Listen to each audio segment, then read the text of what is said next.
The Kickback Show. What's in your cup? A whole lot of everything, ladies and gentlemen, boys and girls, everybody all around the world. This is a kickbackshow.com. I go by the name of Faz, and she is. What's up, y'all? It's your girl, Tiana Giovanna, as always, and he is DJ Swivel. Anything less would be unswivelized. And Yes, I just gotta say that if you've been wasting your time, and I do mean wasting your time by watching any of the RNC last week, then you've been oblivious to what's really going on in the world. Namely, a huge moment in history with what we're seeing in sports and boycotting and standing up and making our voices heard with social injustice and all that kind of stuff. Yep. Definitely hats off and major round of applause to these young athletes who are, you know, not only utilizing the platform, but all like coming together as a unit in doing so. Whereas like, you know, in the 60s, we saw like a few athletes here and there all kind of doing it on their own and just being not supported by the masses, if you will, and owners and that kind of thing. Whereas now, we just had the 57-year anniversary of the March on Washington. Like, you know, shout out to Afion Crockett, because, you know, Foz and I, we were both on his body roll the other night, and, you know, people were kind of talking about being angry and upset and just tired of all of this. And they're like, I don't see change happening. And I'm like, nah, like this energy is different. Yeah. It's different this time around. There's a shift. There's definitely a paradigm shift that's happening. And you see it. I think you see it energetically. I think you see it spiritually. I think you're seeing it physically with everything that's happening. Like, I genuinely, like, in my heart believe that the Trump in the White House is gonna lose. It's gonna be crazy for a minute. But I really feel like for the first time since probably, you know, like the 60s when the civil rights movement happens, it's happening again. Like, there's this resurgence of energy around this. We're coming together more, we're supporting each other more. We've got support from other allies. It's not just performative allyship. People are actually putting their money where their mouth is.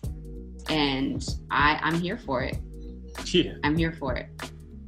I mean, I am too, and I'm very proud. I also want to just add on that it's all struck with this by not going out and fulfilling their duties or their job in a sense for the sake of others. You know what I mean? And utilizing that platform to speak out about what's happening. And I want to even go as far back as saying hats off to Colin Kaepernick again, because it's almost like he sparked this new wave of protests. Not to say there weren't others in sports or in that industry that weren't speaking out, but for him to get ridiculed and to be blackballed in a sense, and we saw how he got treated, and for the entire narrative to get flipped upside down to make it seem like he was doing it as treason or as if it was something against our troops or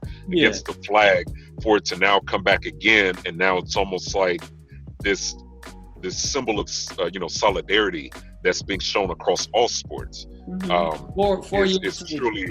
4 years to the day when the Milwaukee Bucks decided, we're not playing today, and the rest of the NBA games, got postponed, and then we saw that spill into WNBA, Major League Baseball, soccer. 4 years to the day when Kaepernick first took a knee. Yeah. So. And I think he knew what he was doing was bigger than him. And I think that's why he's not tripping on playing for the NFL anymore. He hasn't been tripping on playing for the NFL in I don't know how long, because we've been the ones who have been like, somebody sign him. He's probably secretly been like, nah, I'm cool. Boz, I don't know if you can hear us, but you froze. You guys are frozen and then disappeared. It's like, damn, what happened? That's the way it looked on our end too. You froze and then you disappeared and now you're back. Now we back. I'll be back. But yeah, I mean, I feel as though that it is different, and I'm very proud that actions are being taken, but then also conversations are being had, and solutions are being sought. And again, I don't want to mislead anybody by saying that didn't exist before, but the fact that it seems as though we have people and others that are not Black that are actually listening at this moment in time and actually seeing it, I feel as though is kind of a major factor. And I really appreciate, that those solutions are coming into fruition, that, you have NBA players that, refuse to play a game, but then don't necessarily completely give up and say, you know what, we're going to quit on the entire season. Because that also necessarily isn't an answer, because people's livelihoods, their bank accounts are at stake. And granted, we have the attention now, but it's like, okay, we can continue to play so we can continue this conversation and continue to make statements to say, look, we have the power as players to shut all this down. One. Two, listen to what it is that we have to say if we're going to continue to play and continue to entertain and participate on this very large, platform that is clearly looked at by the entire world, But now that they've done it once, they know that they can do it again. Because they've seen the power. Absolutely. So now it's like, oh, okay, wait a minute. Because before we were all a little bit afraid because we didn't want to get Kaepernicked. But now it's like, oh, so we've got the solidarity. Oh, so our coaches are behind us. Oh, so all of these other people are behind us. All right. And like, all right, team owner, how about you call that congressman or that councilman or that senator? And because you have those billions of dollars and you can say, hey, this is what we need out of this. Yeah. And that's where the power is. Yeah. And I just want to highlight yet again how the NBA just seems to really have a major handle on what to do and how to do it in terms of like supporting a movement like this. Because, we saw what happened with the NFL, how like nothing was being done, nothing was being supported. Even when Jay-Z got involved, there was a little bit of moving the needle. But not significant enough to where I think impact is being felt, where literally just about everything freaking stopped because when the NBA teams said, nah, we're not playing today, and everyone's like, wait a minute, what? Like, you can do that? And to see it not just be the NBA, to immediately spill over to other sports. And shout out to some of the baseball teams that were like, oh, well, I think it was the Milwaukee Brewers. I think was the first baseball team. Like, okay, if the Bucks aren't playing, we're not playing. And then the Dodgers immediately, and a few other teams right after that. So it was like, they immediately saw okay, they're doing it. They're getting support from the league in general and the commissioner and that kind of thing. So why not us? Why can't we do it? And let's see if we can get Major League Baseball to stand with us and support us. And then we saw NFL teams the next day start canceling practices and that kind of thing. Because there's so much money in that. And money in politics is power. Like we've seen over and over and over again how you see what the public sentiment is, and they've done studies of this, of what are voters saying that they want versus what Congress and the House and Senate are doing. And it doesn't match up ever. Like they literally do not vote the way that their constituents want them to vote. Consistently across the board, voter sentiment does not matter in politics. What matters in politics is money. And when these players come out and they say, this is what we're about, this is what needs to happen, they've got millions and millions of dollars amongst them, billions of dollars amongst the owners. And if those owners are like, wait a minute, now y'all are fucking with my money, then those owners are going to call the people that they need to call to be like, hey, this is pull your head out. Yeah, and get pull it your together. head out of your rear, get it together. You're gonna need to come out, make a statement, do something about this police reform, something, because now you're messing with my money, and now I'm not going to contribute millions of dollars to your super PAC for your campaign. That's how we Right. spend. Yeah, and I think it's important to recognize, and I saw this clip on Instagram from Shannon Sharp on the show, to where he talked to he was talking to Skip about how a lot of these players that we're seeing that's doing this, like, yeah, they're rich now, but they all come from these communities that are directly affected. And he made this was a quote from him, to where he said, if it wasn't for the fact that I could jump high, run fast, shoot a ball, catch well, and all of that, and wasn't talented within this, could have very well have been one of those individuals, speaking as if he were one of the players that are, going on this strike or boycotting and all of that, and making this statement. It's like it could have been any one of them that come from one of these low-income inner city urban areas, and so it's important to recognize that, yeah, we enjoy the likes of a LeBron James, and yes, he's extremely talented, but look at his upbringing, and look at his environment that he grew up in, and you have to monitor and pay attention to how he's giving back to his community to enrich it, you know what I mean? And then follow that money trail. Like, what are the owners doing that are helping these players to, kind of help these communities where they come from? And it goes back to what you said, like, Yeah. well, and helping also, helping these politicians understand. These players are not immune from being pulled over by these police either. No, they get absolutely. pulled over for no damn reason other than the fact that, why is this black guy driving this nice car? Like, they're not immune to it. It happens to every single one of us, regardless of whether you're in a beat up 1986 Honda or a brand new 2020 Maybach. It does not matter. If you are the wrong color driving that car, you're gonna get pulled over at some point. And that's I'll take it as. I was gonna say real quick. I'll take it as 7. Oh yeah. Oh no! Just to kind of piggyback off that, that's exactly why Butler from the Miami Heat he didn't pick a slogan or his last name to put on his jersey, because he's like, when I'm in this jersey, like, I'm cool, but the moment I take this jersey off, I go right back to being a black man, and so I'm extremely vulnerable to the police when I'm not wearing his jersey. So like, that's why he chose to not even have his name on the back of it, but it goes against league rules or whatever, so he ultimately had to do it. But because he did that, and it he played, I don't know, like 8 or 10 minutes of the game without his name on the jersey, it brought attention, and then he spoke eloquently after, like, why he did it, and was able to get that message out there. So yeah, I was going to say that it's also not limited to just and this is to your point as well. I don't know if you saw the football player who's, I believe, a running back, and emotions caused me to not remember his name right now, but got the police called on him while he was trying to move into his new home. You know what I mean? And it was, clearly in a very affluential neighborhood, and, got discriminated against.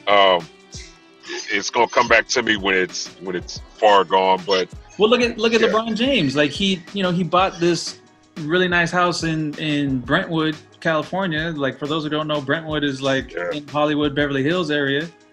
And he didn't even, Stephen A. Smith said it best, the man didn't even move into the house and have a chance to pass gas yet, and had the N-word spray painted on his gate. You know what I mean? Sure. Yeah. So if it could happen to somebody as wealthy and as prominent of a sports figure as LeBron James, what do you think is happening to, whoever in Compton? You know what I'm saying? Like, man, that part. South Central, Detroit, Chicago, New York, Atlanta. All of it. Yeah. Memphis, you know what I'm saying? In Texas, and you know what I mean? Everywhere. But yeah, I mean, I'm glad again to see that there are individuals that may not have listened before that are becoming empaths, you know, and they're starting to feel what the Black community and those people of color have been feeling clearly for a very long time, and actually helping to create this change versus just, you know, allowing it to slip through the cracks and all of that. I mean, it sucks that it took this time, but I guess the silver lining is that we have to go through this journey in life to get to the, you know, it's more about the end result, you know, getting to the end result, going through the journey to get to the end result, you know what I mean? So yeah, man. Yeah, again, I just want to applaud the moves that the NBA is making, and, you know, shout out to even the owners, like saying, okay, like what can we do to support? And apparently they're turning all of their stadiums into polling places for November 3rd, so that like you have a wide open space for people to be able to social distance and still go and exercise their vote. Yep. So like that, you know, in terms of, like I was saying, the NBA and the owners actually saying, all right, we can actually do something. You know, that's a awesome example. And I just hope that like Tiana was saying earlier, how, you know, the players like really like showed that they can cause a movement. They have power. They have influence. And I hope that carries over to the NFL. And now the NFL players start saying, all right, we're going to start sitting out of games if you know, if the league, the NFL in particular, is just going to pose lip service and not actually do something significant. Yeah. Well, I mean, you also have to look at the leadership of the diversity of leadership within the NBA versus the NFL. That's a huge contrast. And that makes a huge difference, because you've got no NFL owners are Black? Yeah. And there's only I believe there's only one. I believe if there is any owner in NFL that is Black, it's like a part owner, or he only owns like shares, but I don't think there's like a sole owner. Black, right? And he's the Chargers coach. No, there's a couple. There's a couple. Yeah. There's Pittsburgh's coach is Black. I believe more if I was watching. I'm still not. They're still canceling. Yeah, that part. Their part. Yeah. Yeah. But you know what? I was getting ready to say the same exact thing. I was going to say the same exact thing. Like, you look at LeBron James as being the face of, you know, the NBA, or you look at the faces of the NBA, you could say LeBron James, AD, Kawhi Leonard, Paul George, Russell Westbrook, James Harden, right? Yeah. Giannis, Antetokounmpo, for butchering your name, brother. But you look at the NFL, and it's like the faces that they value, although there are a several amount of Black, you know, individuals or people of color, the faces of the NFL are, you know, Tom Brady, Drew Brees, Aaron Rodgers, you know what I'm saying? And you look at how they align themselves. Brady has pictures with the orangutan. Drew Brees just made insensitive comments a couple months ago. Yeah. You know what I'm saying? Like, Aaron Rodgers has apparently made statements. You know what I mean? So, it's different. And going back to the whole, you know, the NBA opening up stadiums for voting and things like that, like, I cannot stress to our listeners enough, y'all, it is so important right now to go out and vote, especially if you're in a swing state, because we already know which way California's gonna go. But especially if you're in a swing state, like, y'all need to go out and do the damn thing. And one thing I will say that I saw on a post somewhere, I don't even know what it was. As far as I'm concerned, because we know that Republicans are gonna do everything they can to suppress our votes, right? They're gonna do everything they can. As far as I'm concerned, I think we should all register as Republicans, because then they can't tell, they're not going to try to suppress the Republican vote, Democrats don't try to suppress people's votes. Democrats are all about everybody needs to go vote, everything, whatever. Just because you register as a Republican does not mean that you are a Republican. You don't have to vote as a Republican. You can be a Republican, a registered Republican, and walk into the polling place and request a Democratic ballot because the ballots are different. And then you say, okay, I want to, because I'm not registered under any party at all. I don't know, Ian, are you? Yeah, I'm not registered. I'm not a registered Democrat. I do not agree with a lot of the things that Democrats do, but I sure as hell don't agree with the Republicans. And so when I go in, I have to request a ballot anyway. So you can register as a Republican, ask for a Democratic ballot when you walk into the polling place and vote Democrat all the way down ticket if you want to. But if you're registered as a Republican, they are not going to know how they can target you and try to suppress your vote. Ladies and gentlemen, y'all better listen to the Black woman. The God has spoken. I'm saying, like, how are they going to know? Hey, you vote however you want to vote, regardless of, you can still contribute money to the DNC or to the Democratic Party. You can still vote Democrat, but if you're a registered Republican, guess what? Republicans gonna think you're one of them, and they are not gonna be able to target you.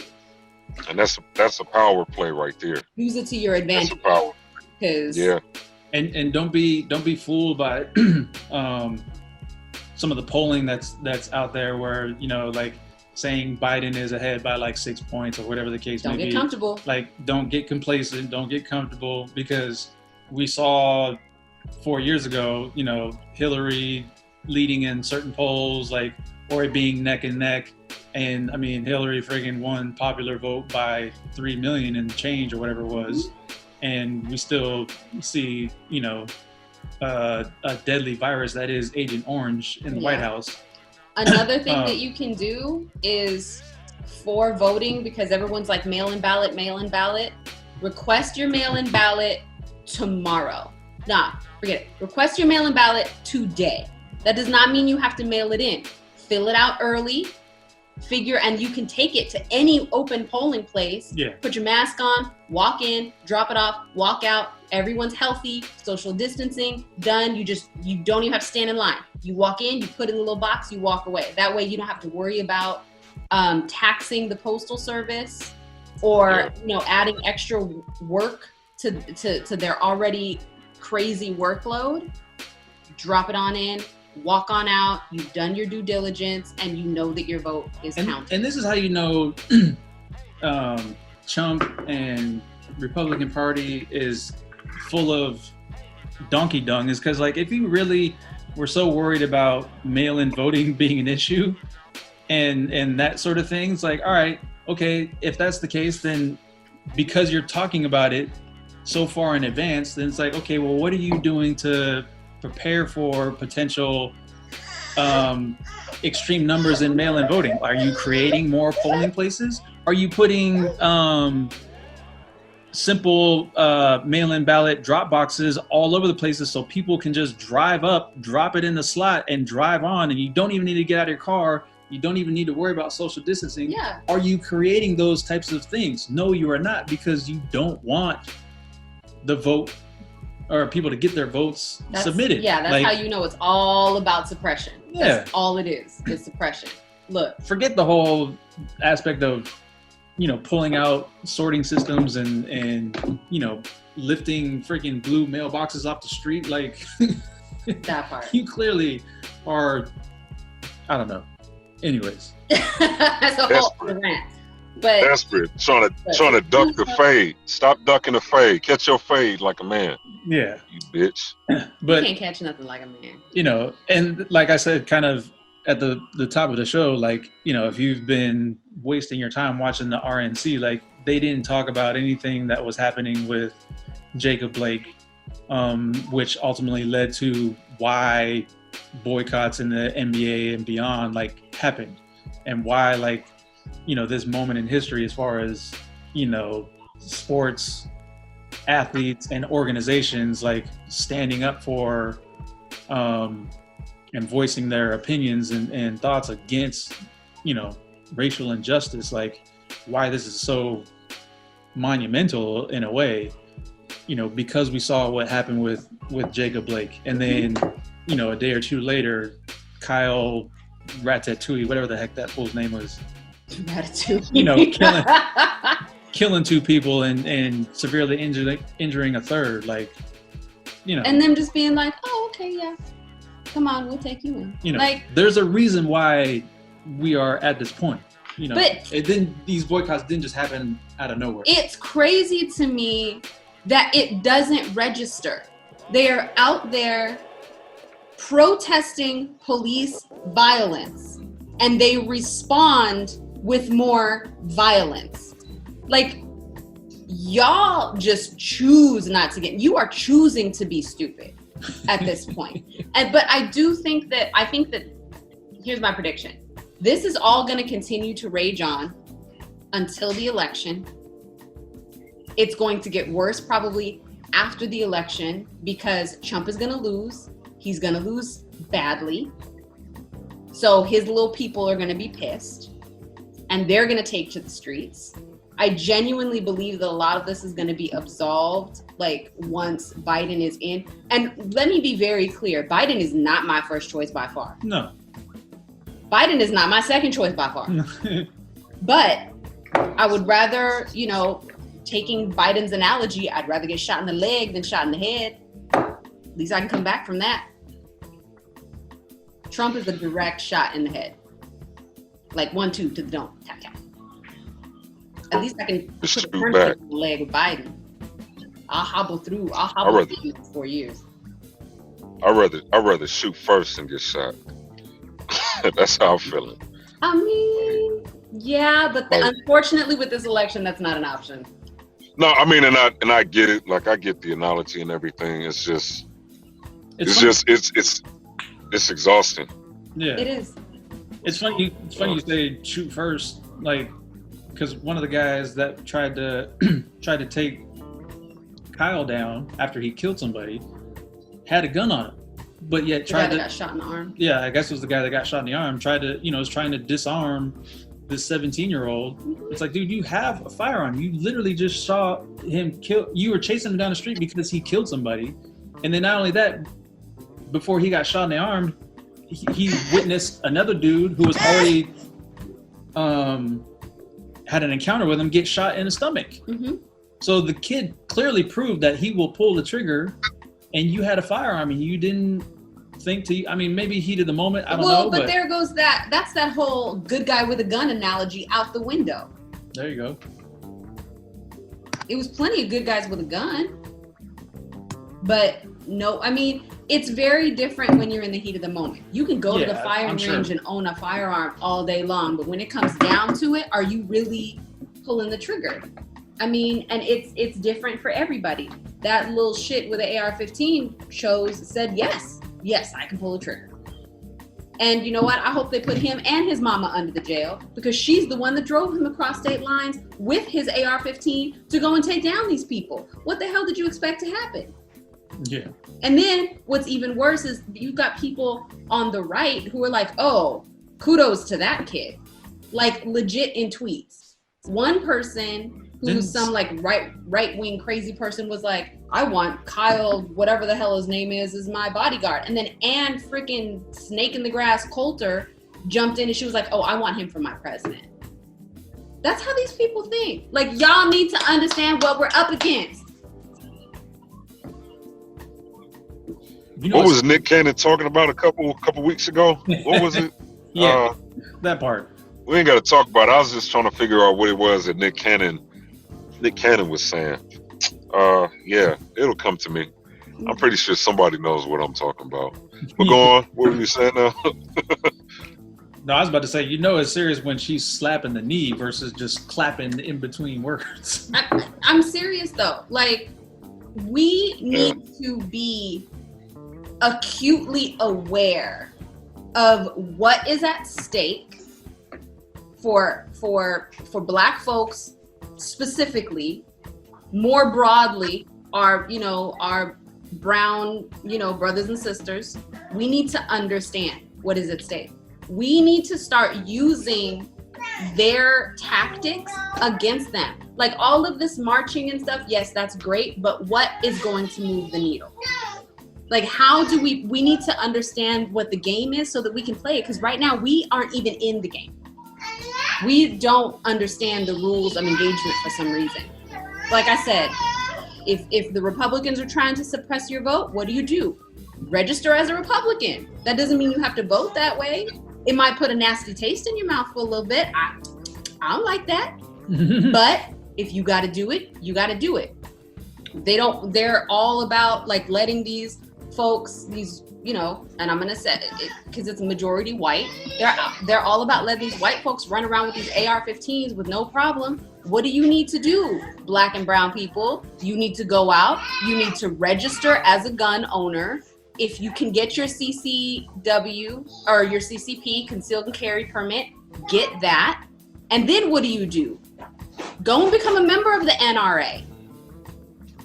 Because once they see all kind of Black folks suddenly becoming card-carrying gun members, guess what's going to happen? Gun laws are going to change. We saw it in, 1968 with the Black Panther Party when they had their guns at the Capitol in Sacramento, in California. We saw gun laws change real quick. Do we want to protect ourselves?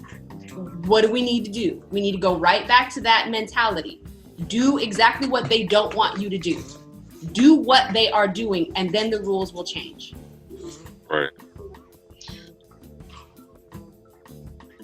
You preaching today. I'm just saying. You saying it all. It's just a matter of paying attention. Pay attention and act in kind. That's it. I mean, look, people, you get up and you go to a job that you hate and you do what you need to do in order to get a paycheck. Sometimes you need to apply that same logic in other areas of your life where it matters the most. So everything that Tiana says, I stand by it. And I'm not saying be deceitful. I'm not saying be violent. Just because you registered to get these firearms does not mean that you need to go out and shoot somebody. Absolutely. And not. Listen, but knowledge is power. And there's you're not saying it. You're not saying it, but I'm saying it. I'm saying it. Sometimes you need to have that balance, because I'm sick of this. I'm sick of the nice shit. Yeah. Like we have to think the way that they thinking, and that sometimes comes with this Malcolm X theory. By any means necessary. Like, don't just have it to where you register to have a gun and don't know how to bust something. You know what I mean? Because if that shit comes to your front door, you better be ready to bust something. Yeah. Not to try to tackle somebody that's an imminent threat. You know what I'm saying? Like, understand what the laws are, especially if you have a clean record, in which I do. Understand what the laws are. So then if the police do come to your front door, that you're ready and you know where you should have certain items and what is permissible, what isn't, what the laws are according to each individual state, country, county, whatever. But then also have the mentality that, look, if somebody is coming to my property and is getting ready to endanger, if I don't know you, you're immediately a threat to me and mine. Exactly. Immediately. Exactly. And I'm coming with all hostile energy. It ain't gonna be nothing nice if I don't know you and you're not welcome, you're not invited. You know what I'm saying? So granted, I get what you're saying. It's not necessarily, this isn't an encouragement to become a terrorist and just go out there and just start dumping on shit. But then at the same token, if something is coming to you, wake the whole block up. Well, it's an encouragement to know what game you're playing. You have been put into this game against your will. The very least you can do is learn how to play it. We live in the age of the internet. There is no excuse for you to not understand what your rights are. You can Google them and find it. Just about everybody has access to the internet. And if you don't have access to the internet, I guarantee you know somebody that does. And if you don't know somebody that does, I guarantee that you are aware of a public place that you can go to access the internet. And depending on your learning curve, you can go on YouTube and become a master at damn near anything. That's what I'm saying. Like, there is no excuse for ignorance in this day and age. We live in a place and time where you can open up a little magic box, click on a few little magic keys and immediately find the answer to your question. 9 times out of 10, you don't even have to type the whole question in the box and it'll populate it for you. Like, we don't need to be lazy. We don't need to be ignorant. Go do your due diligence. And in the meantime, like, I genuinely believe, like, if we want to change these systems, we need to start infiltrating these systems. If you are, I mean, look, if you grew up in the hood and you really don't have much of a desire, like, you don't understand what your future could possibly be. Maybe you're just in it. You're in the hood. You don't really see, you don't even see what happened, what middle, like, I don't know what the hell I'm trying to say. I'm so riled up right now. But if you're in a situation where maybe you don't think college is an option for you, why can't you become a police officer? Well, change it from the inside. I think we've already talked about how little it takes to become a police officer in this day and age, which is a huge problem. We can flip the problem to our advantage. You don't need a bachelor's degree. You don't need to go to college to be a police officer. You want to look. You just need to have your moral compass securely intact, because if you become a police officer, you may go in with the right intentions. You just don't get corrupted once you're in the system. Or working for the system, I guess I should say. Or even that. You know, go into law. I think we're seeing, and again, you know, going back to what we're seeing as far as this being a huge pivotal moment in history, like, I think we're seeing this younger generation really understand, like, the power that they have. Like, these athletes and these sports figures are, like, really, you know, saying, like, you know what, if we all come together as a collective, we can stop things dead in their tracks, and we can stop money from flowing dead in its tracks in order to bring attention to, you know, whatever it is they're trying to bring attention to. And you know, Faz, like you were saying earlier, you know, that's also one of the reasons why it's important that they decided to continue on with the NBA playoffs, is so they keep the platform there. Because if they were to leave the bubble, you know, there's no cameras and microphones to be stuck in their face. Yeah, they got their social media following, but they literally stopped the news world. You know, and I'm sure Donald Trump mad stick up his butt when, you know, people aren't tuning into the RNC because they're trying to figure out what are these athletes doing that, like, put everything on immediate halt.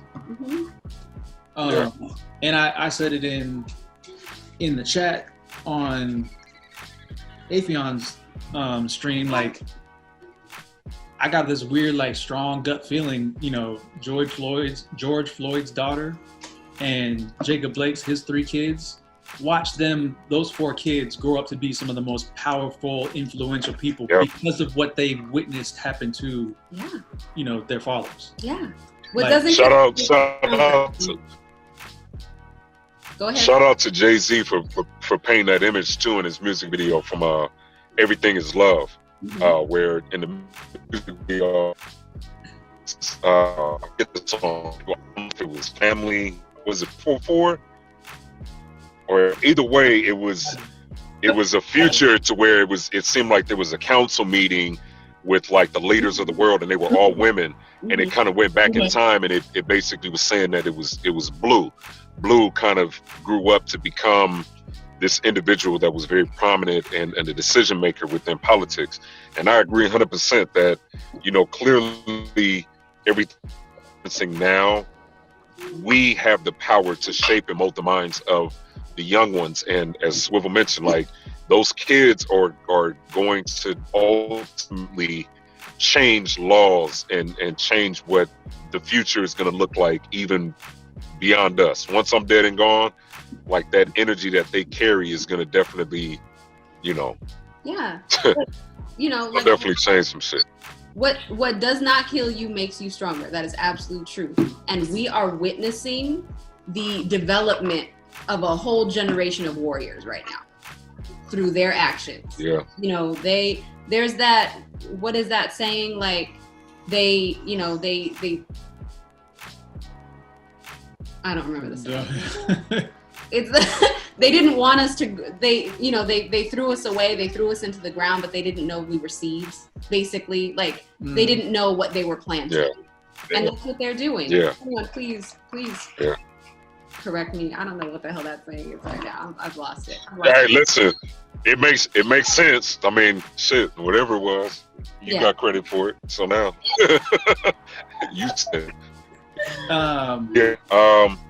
Real quick, I know we want to touch on, the loss of Chadwick Boseman, but Foz, I got a quick question for you to get your opinion, because I got a little bit of a bone to pick, or a gripe, if you will, with Stephen A. Smith, because I think I've said this before. Like, I almost feel like Max Kellerman is a little bit more pro-black than Stephen A. Smith is, just by the way they talk on First Take. But that's beside the point. The thing I want to focus on is a lot of what we saw with the boycott that started with the NBA was started by a lot of the younger players, in their mid to late 20s. It wasn't necessarily the prominent figures like LeBron James, that sort of thing. Like they were pointed out to be, LeBron in particular pointed out to be a little bit like apprehensive, just because of the fact that like the way it was done, in terms of like he kind of felt like, the Milwaukee Bucks said, all right, we're just not going to play today, but didn't consult a LeBron James or a, Chris Paul per se. Chris Paul. And so they were criticizing some of the younger players for like, yo, you started this without really having a plan in place. Like, so I'm not sure I can get on board unless we know what the plan is. And Stephen A. Smith got on First Take and kind of magnified that by saying like, look, y'all did this and you didn't have a plan. What's the plan? And he kept trying to emphasize what's the plan. And Max and I forget the female host who was filling in for Molly, like, yo, you can have something like this kick off without having the plan intact. It's like Kenny the Jet Smith, who walked off. He's like, I'm gonna just not be here today in support of the players, and I'm gonna figure it out later. Like, let's get the conversation started. We'll figure the plan out as we go. There you go. I was gonna say, just you can say figure the plan out later. Curious what your thoughts are as far as like the younger players kind of getting this ball rolling, but not necessarily immediately having the backing of a LeBron James. Like, yeah, he got on board once they kind of started to figure out a plan. But like, can things really move forward and be successful if you've got certain voices like LeBron James or Stephen A. Smith or what have you, kind of not necessarily giving pushback, but like saying like, nah, like you guys are doing it all, not necessarily doing it wrong, but like you're not going about it at the right way at the same time.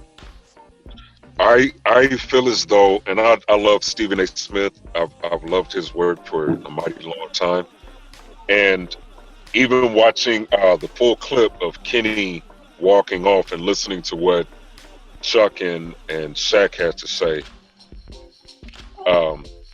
it made perfect sense, because they almost echo the same thing that Stephen A. is saying, as far as like what's the next step. Like, okay, we're doing this now, but what's next? And I think the key thing that they're looking at, that we have to almost put ourselves in their shoes to understand, as far as like Shaq, Charles Barkley, Stephen A. Smith, is that these are brothers that have clearly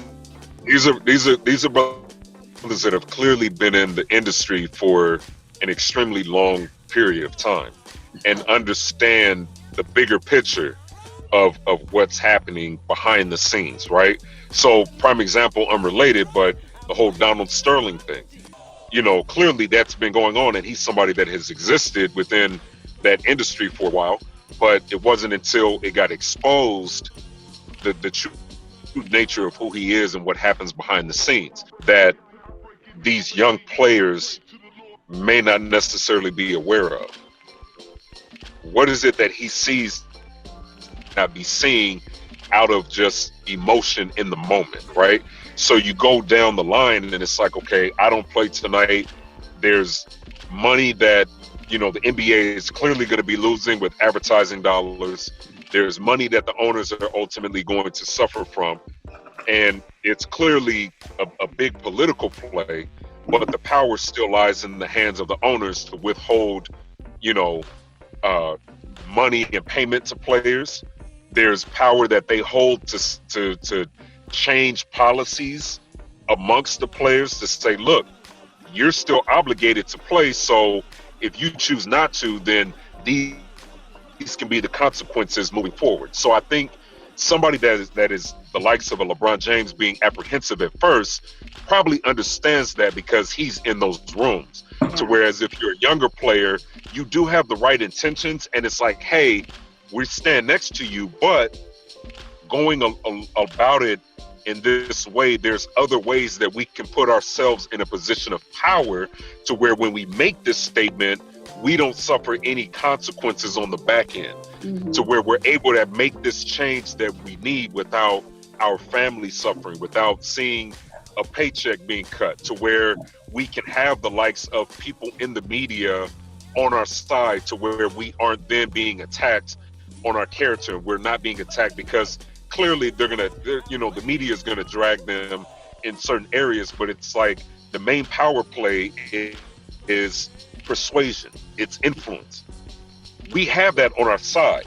Where we lose it is by allowing the propaganda to take place, and clearly we're outnumbered when it comes to all of that because the owners have their hand in it, media, politics, all these other, you know, industries have their hand in it. So I think with somebody like Stephen A. Smith coming out and saying, okay, what's the plan? Like, what are you looking at? And are you looking at it from the standpoint of there's a really big picture of a lot of different facets that I'm not involved in that could affect me and those around me, as well as people in the community? Because again, it's easy to say, yo, I'm not gonna play, we should shut all this shit down. You know what I'm saying? But it's like, is that really helping the inner city? Is that really helping? Is your voice really being heard? What is your game plan? Do you continue the season? You know what I mean? And yeah, I think Stephen A. like actually highlighted a lot of what you were saying, and because he even mentioned the fact how, like, you know, before they got to the NBA bubble, like, you know, there was a new collective bargaining agreement that was settled on, and so like if the players were to have voted for not continuing the season, then that bargaining agreement that they just settled on, like, there's a lot of repercussions that come with not fulfilling that agreement, i.e. the checks that players wouldn't get and things like that. I don't necessarily think someone like LeBron James is worried about a paycheck per se, because he's got plenty of other money coming in. So somebody, I forget who, kind of mentioned that, like, I don't think LeBron's worried about looking out for the younger players in terms of like what's the plan, because like you didn't factor in, you know, you not getting a paycheck.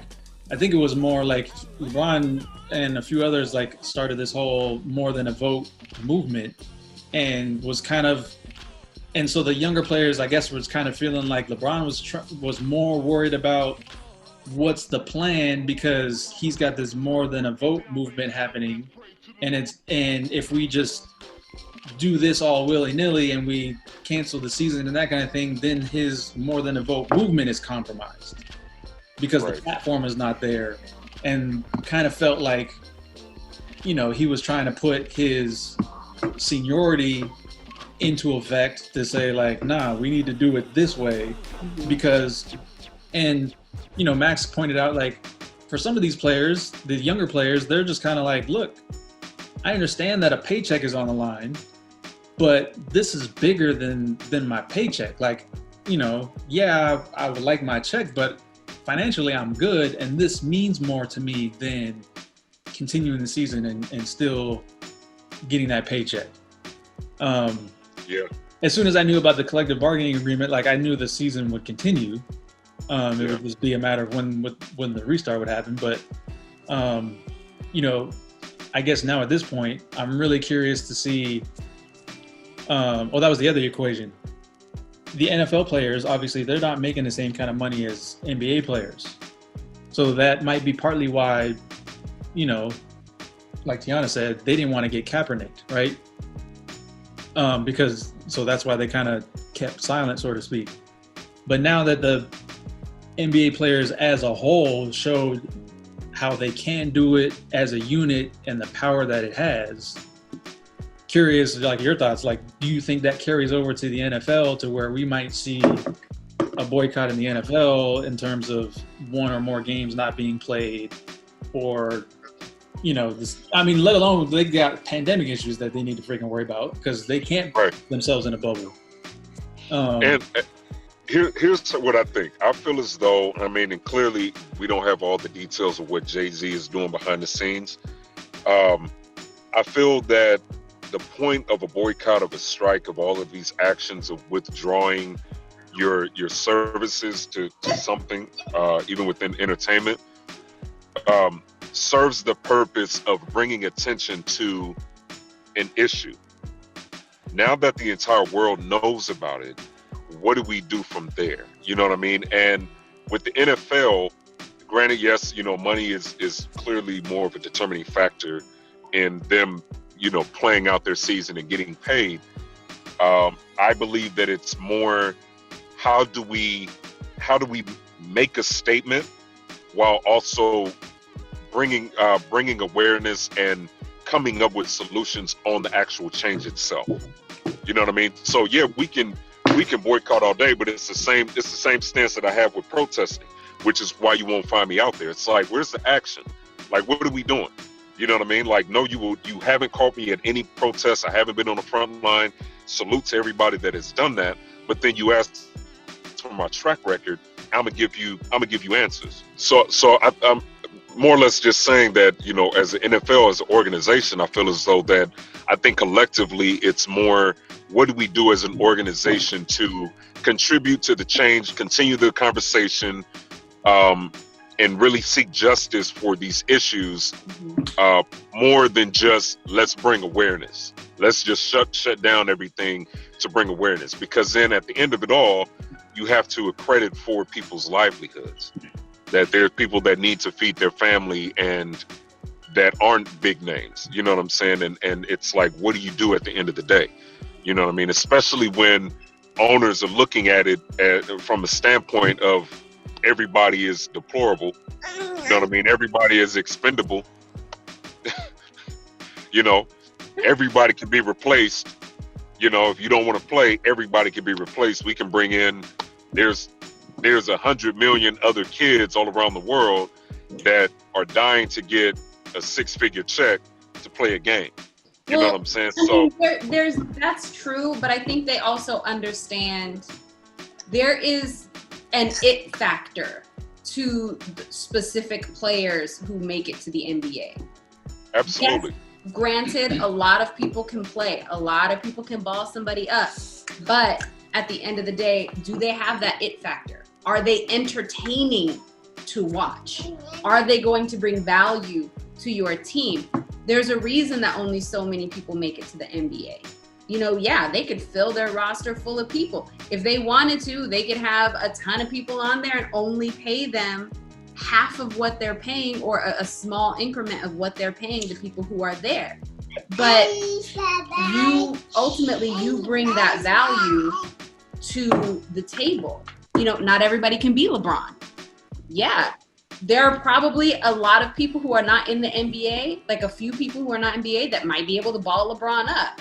But are they fun to watch? Are they entertaining? Do they? Well, I was referring more to the NFL. I was referring more to the NFL. But I mean, like, I totally agree with you. You know what I mean? But I mean, I feel like, you know, it's easy. Like, we're clearly, the entire world is emotional. We're exhausted.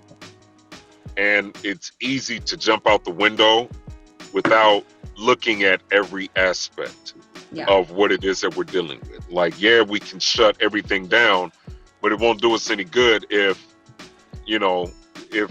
we shut down the NBA, but then we still support the same companies that are funding police, that are still funding political parties, that are still doing all of the back avenue things. Like, it isn't just the NFL and the players, it's who are these advertisers that are spending millions of dollars to advertise, that know that their money is going to come back to them a millionfold, and they can spend all this money in areas that benefit the school to prison pipeline, that benefits police brutality, that benefits the lobbying of, you know, these senators and governors and all of that, to be able to pass laws and measures and all of that that affect us directly. So I think it's more, how do we take a step back to attack that?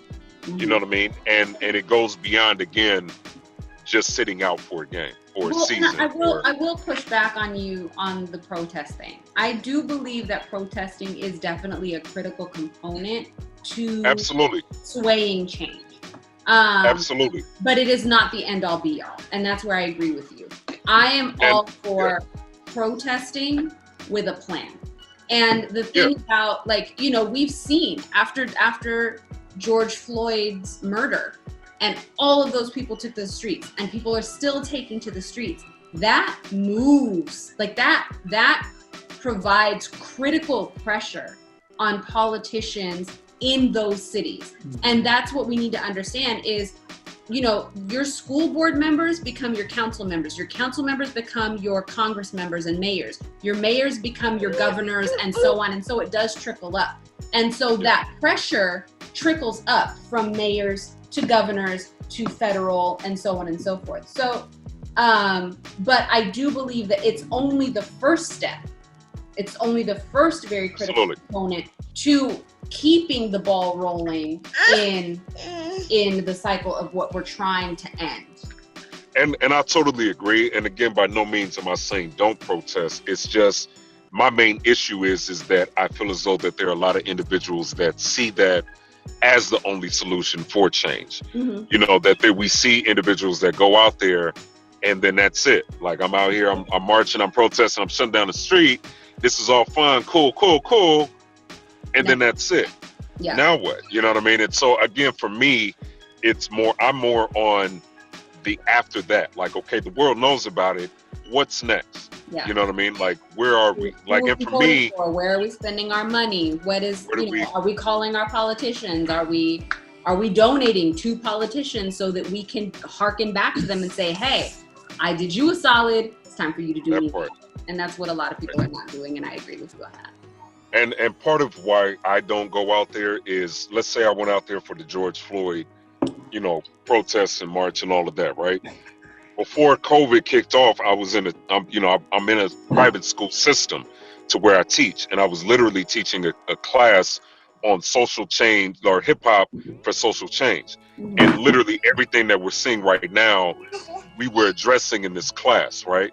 And so that's me utilizing my platform to be able to bring attention towards that. Hypothetically speaking, let's say I was on the front line of one of these protests, you know, some, you know, other individuals go out there and they're looting and doing all of this, and, you know, we get into the smear campaign of these movements that go out and protest. My face is attached to that in other areas, to where it's not, oh, he was out there for this movement peacefully, even though they may know me. It makes it more difficult, because then now this entire movement is attached to rioting and looting and the negative aspects. So for me, it's like, going out and being in the streets is not the only form of protest either. You can very well protest personally without necessarily hitting the streets. And that's ultimately what I do. So even you look at my Instagram, I was having a conversation on my live the other day with the homie, shout out to the homie Courtney, who is a comedian and you know, comes from the inner city and does a lot of work in the community, and enriches people financially and kind of giving them information. But we were just, you know, we have everyday kind of conversations as well. Went on live, and, you know, we talked about, you know, my Instagram, right? And it's like, you could look at the Wave Cap Johnny, and 100% of it is my face photoshopped on something, right? Which even within that, there's a very enriching and enlightening narrative that's behind that, because I'm seeing myself in the things that I'm putting myself on. You know what I mean? So it's like, I'm putting myself on Tupac. What did Tupac stand for? So there's another narrative, right? But then, although it's entertaining and that draws people in, what happens when you click on my story? You see everything from angel numbers to spirituality to enriching to self-love to arrest the killers of Breonna Taylor to George Floyd to all of these other facets of life. You know what I mean? And that's a form. I look at that as, this is my protest. Like, let's take a break from the funny, silly shit and let's talk about the real things that I actually really truly stand for and align myself with. You know what I mean? So yeah, yes, again, I understand protesting. I get it. But again, it's what's the next steps after that? You know what I mean? Having a game plan. So I applaud this young generation. I'm hoping that, going back to the NBA, that the conversations that we don't see are conversations of unity and being able to understand the veterans like the LeBron James and Chris Pauls that understand that industry, and they're able to pass on the information and how to be able to be effective and be in positions of power to get their voice heard, as well as see the social change that they want to see. I'm hoping that that's what's happening behind the scenes. Even heard reports that Michael Jordan, got in and was, I don't know if he was just consulting or having conversations with LeBron James and Chris Paul and those prominent figures. He reached out to Chris Paul directly and was like, look, I'm the only black majority owner of a team in the NBA. How can I, being the GOAT of basketball and being a majority owner, how can I play a better role as far as the middleman between what the players want and what the owners. And he, like, way back in, or right after George Floyd, Michael Jordan and the Jordan brand announced that they were going to do, $100 million for the next 10 years. So he's clearly using his influence and his power and his connections to say, all right, let me move the puzzle pieces where they go. And Chris Paul, you're the president of the Players Association. So you're the main point of contact for all of them. What are they looking for and how can I help? Mm-hmm. And I think going back to Stephen A. Smith's point, I think that is kind of like the number one thing to take away from it. There are levels of it that you would almost kind of, and again, I appreciate what these brothers did, but I think for some, the LeBron James and Stephen A. Smith, what they look at is it's like you just not playing and doing this in a sense that seems very rogue, almost becomes counterintuitive to the power plays and getting the change that we all are searching for. So when you have somebody like Jordan that is a majority leader that can be that voice in a room where it's predominantly white, it's needless to say that you can't reach him if you're going rogue. Because then if he tries to reach out to a Chris Paul who, and then goes back to these majority white owners to try to have a conversation, for them it's like, oh, well, these players are rogue anyway, we can't listen to them, we can't, you know what I mean? It makes that conversation harder, hypothetically speaking. So again, I appreciate the energy, and again, not understanding where they're coming from. I'm hoping that the conversation continues to where the relationship between owner and player improves, as well as bleeds over into the communities where a lot of these players come from. So then it bridges the gap from, hey, these individuals that we're entertaining and reaching out to and do a lot of this work in are still struggling with everyday issues that don't directly affect us anymore. How can we improve this? How can we play a bigger role on a bigger level? And I think that's the main takeaway. I think at the end of the day, for me, we've seen guys like Chris Paul, LeBron, Carmelo Anthony, D Wade, when the Kaepernick kneeling was at the forefront of news media and sports worlds. Those guys were, from the NBA side, were really exercising their voices. I feel it's it's the younger players that didn't necessarily have as prominent of a voice as a LeBron or a Chris Paul that like really pushed the envelope and crossed the threshold in terms of like, all right, we're not just gonna have like a few people like speak out for the NBA behalf. It's like, no, like we're taking another step beyond that and like really pushing or forcing the issue, like forcing the conversation to be held on a massive scale. On another level. Absolutely. Yeah, man, I'm excited to see what's happening next, man. Because I feel like you shared earlier, Swift, that right now we're feeling the energy, and clearly there's a shift. Consciousness is showing itself, and I'm just hoping that our next generations are going to reap the benefits of it all. Speaking of which, I mean, the very, very sad news, like it definitely hit me hard, seeing this young brother pass away. And really, I really respect the way that he utilized his platform and utilized his talent and skill to break beyond the barriers, and when you even kind of think about, the statements that we're making as far as generations passing down and kind of connecting dots, a lot of the information about how Denzel Washington played a critical, pivotal role in Chadwick Boseman's career and him being where he is. And then how Denzel always gives, credit to Sidney Poitier, for him going out on a limb and making the sacrifices that he made in the same type of environment that was very segregated, unique places.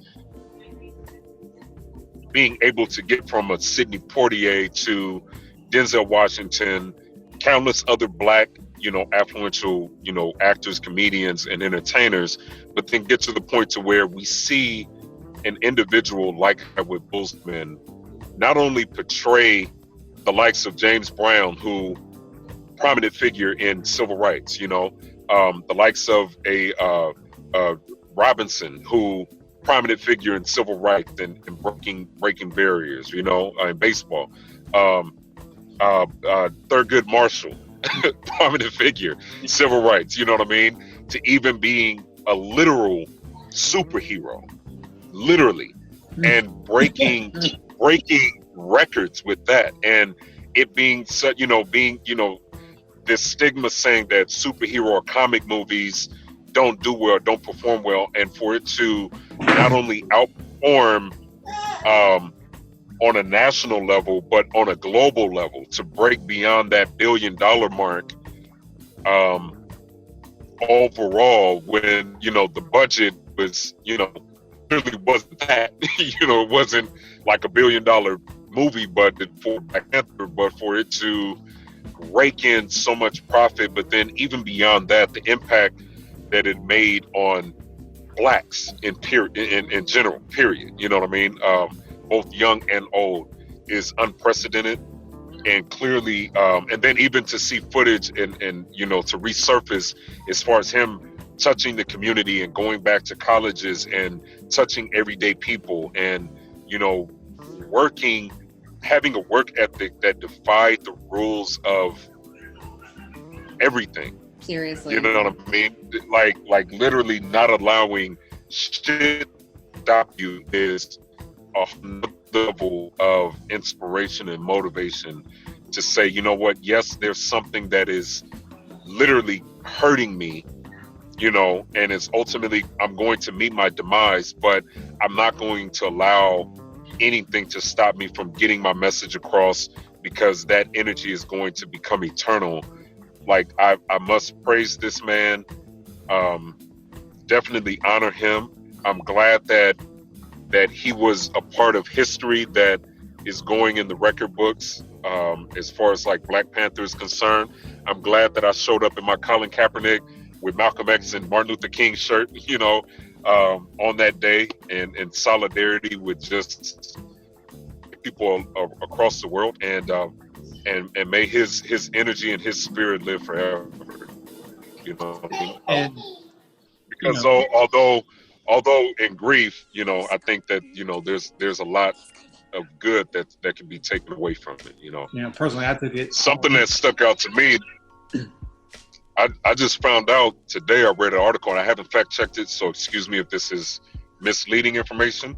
But apparently, he passed on the birthday of the creator for Black Panther. So the guy that created Black Panther, Ryan Coogler? his birthday. No, that's the director of the movie. Oh, I believe it's the guy that created the actual Black Panther character. Yeah, I forget his name. I just glanced at the headline today, but that person who created Black Panther, his birthday was the same day that Chadwick passed away. Wow. Man. Crazy. So again, I have to fact check it. Please forgive me if that's wrong information, but yeah.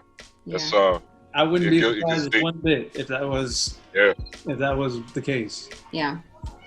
Wow. So yeah. I'm still in disbelief. Like I'm done. I'm done with 2020. Just throw the whole year away. I say that, but I mean I truly am grateful that we as Black people have persevered and have really displayed our strength, not only mentally, physically, emotionally, and spiritually. And I'm really hoping that this foundation that 2020 has given us, we're able to continue to build on it, to show that we are resilient, even in the midst of a pandemic, that we are, strong, even though all the odds are built against us, and that we can unify and make change happen. Yep. And I'm hoping that a lot of that we are able to see that. Granted, it's been a year that it's been a year, needless to say, but I'm really hoping that again the silver lining is sought after, to say, you know what, like, we're still here. Let's continue to build and speak life and prosperity over all of our lives, and really continue to grow.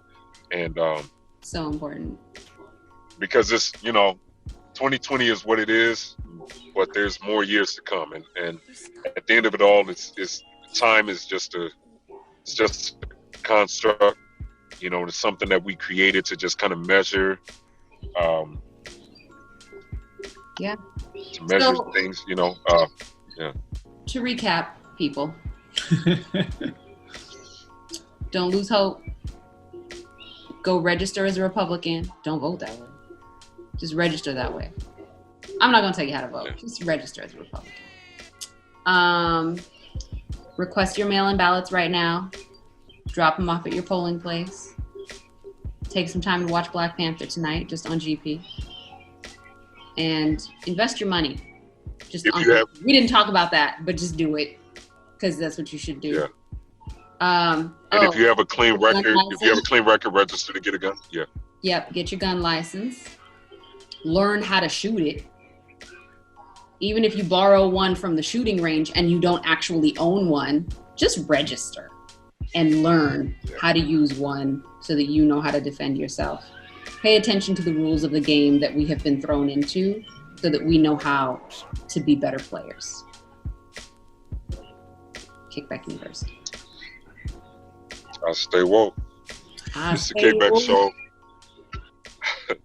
The Kickbackshow.com. We appreciate you for tuning in. We love you. Hopefully you are taking care of yourself. Drink water and eat your vegetables. Do your research on your own. Eat your vegetables. All of that. Mama. Take care of yourself. All right. Yeah.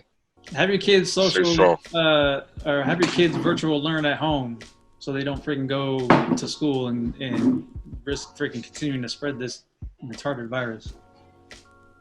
Retarded is not PC. Literally and figuratively. Since when have I thought it was on this show? I'm just saying. I thought that word is acceptable now because it doesn't apply to the mentally.